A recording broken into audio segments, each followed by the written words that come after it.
Hey, it's Sam Brown, and I'm back again for another round of campaign support, answering your questions, just like every politician should.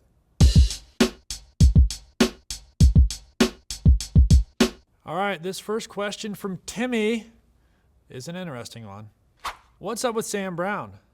Dude looks like Freddy Krueger or Phantom of the Opera. Really? Those two? I would have gladly taken Anakin Skywalker or Deadpool, but prefer Henry Cavill.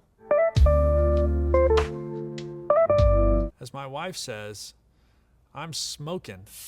That's really all I care about. All right, we've got a very important question from Marcia here. What's Sam Brown's position on Israel?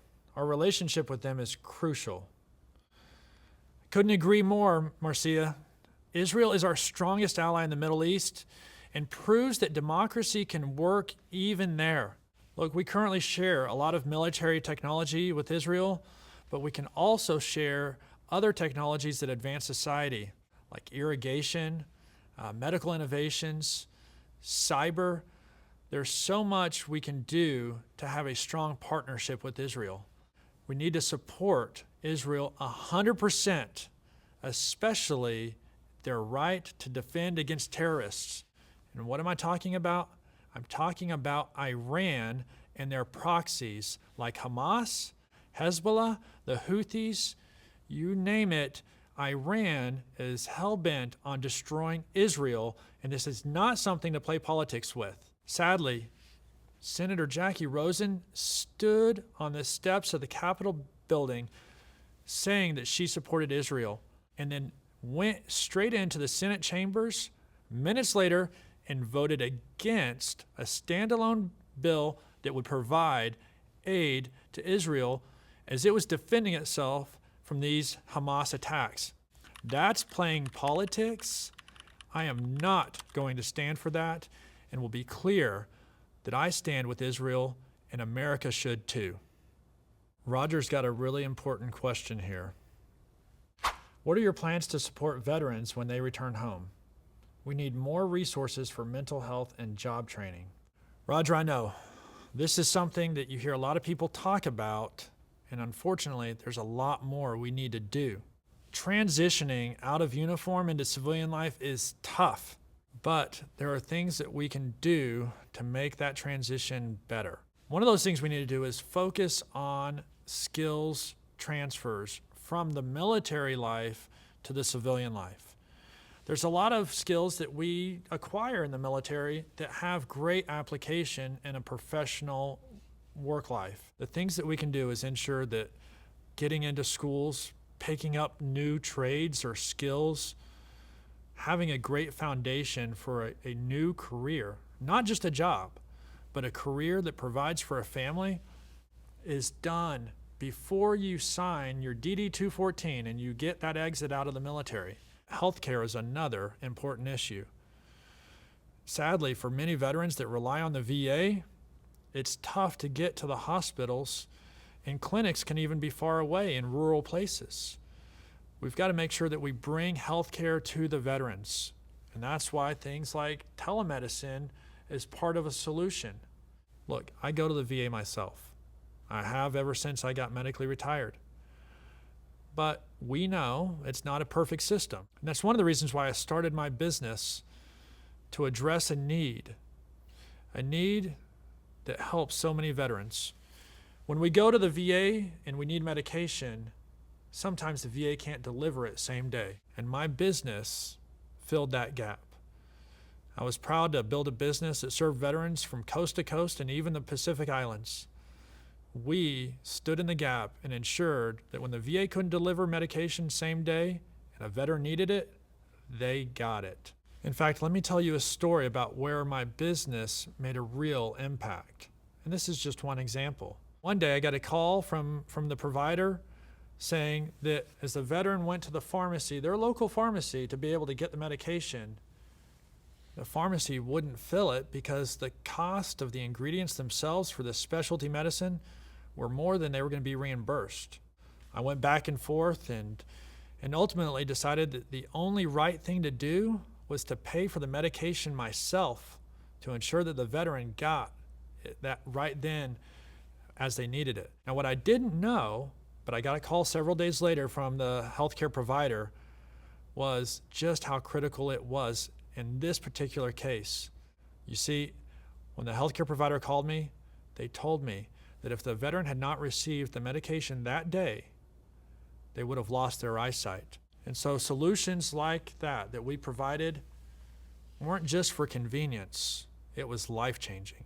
Sometimes we gotta think outside the box, and we certainly can never settle for the status quo. Our veterans served us, it's time our country serves them.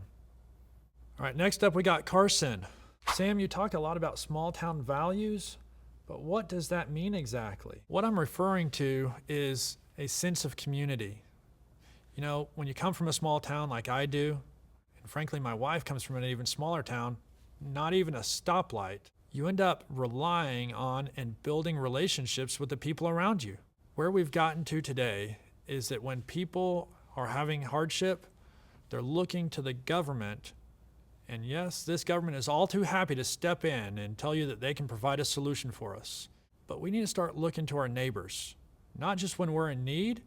We need to be looking to our neighbors to see when they're in need and build that sense of community where we take care of one another. The government and our politicians have a track record of promising us that they've got our back, but all too often they fail. So let's return back to those small town values, even when you live in a big city, and take care of one another. Kathy's got an interesting observation here. Can you work with Democrats to get things done? Too much division in politics right now. Look, at the end of the day, the job is to work for Nevadans. If you're playing politics, you're not doing the job. When I think back on my time in the military, we didn't look at politics. When I worked in an Amazon fulfillment center, we didn't look at politics. In my business, providing access to pharmaceutical care for veterans, we didn't look at politics. In all of those cases, we had a mission to accomplish and we got the job done. We can choose to put politics aside, focus on the mission. And the mission of anyone representing Nevadans should be to have our interests and our concerns in mind and find solutions that help everyone. As your senator, I'm going to do what's best for Nevada. That's my job. Sophia, I hear you on this one. We need more good paying jobs in Nevada. Where are the jobs? Look, it starts with having a business-friendly environment. One of the reasons I moved my family here and began my pursuit of the American dream and starting a business was because Nevada is a business-friendly environment. But that's something that we need to nurture and protect.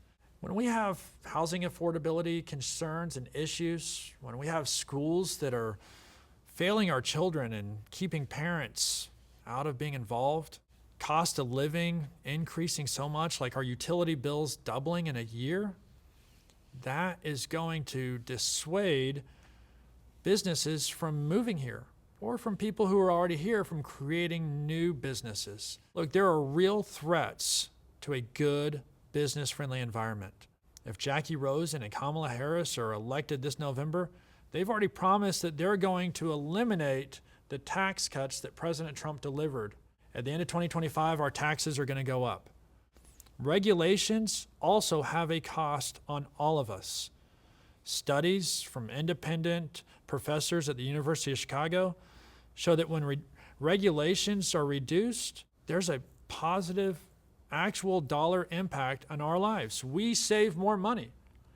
And when regulations increase, as they have under this past administration, and Jackie Rosen allows for it, doesn't challenge it, there is a cost to that too, to the tunes of tens of thousands of dollars over several years. You know, Congress is not just threatening us with higher taxes. There's other things like the Corporate Transparency Act that is just so invasive and it stifles a business-friendly environment. It requires that at the end of the year, every business owner register with the federal government. If you don't, you risk having fines assessed against you and even criminal penalties. That's not good for our business environment. These sorts of policies are going to kill jobs. We need to do things that make sure that we invite entrepreneurship, we foster good business environment, and that ultimately more people want to move here because they believe, like I did, that they can build a life and pursue the American dream. All right, Chrissy, thanks for your question here. What are your thoughts on balancing economic growth with environmental protection? Nevada's natural beauty needs preserving. You're absolutely right. We do need to protect the environment. And one of those concerns that we have specifically here in Southern Nevada, and frankly across the state, is water conservation and utilization. Now, I'm proud to say, and most of us know this, Nevada leads when it comes to water conservation. It's something that we should be proud of. But we also need leaders who represent us in DC and here at a state level to ensure that other states are following our example. My wife and I love the outdoors. We teach our kids to be good stewards of the environment. We go hiking and backpacking, mountain biking all the time. It's one of the reasons that we wanted to make Nevada home. And so I believe firmly that we need to protect our resources, the beautiful outdoors, ensure that we have clean air and water, but we don't need costly mandates. Things like the Green New Deal, frankly, it just makes life more expensive. This is something that Jackie Rosen supports. I don't think we need a nanny state that restricts our ability to both enjoy the environment and meet the needs of a growing community.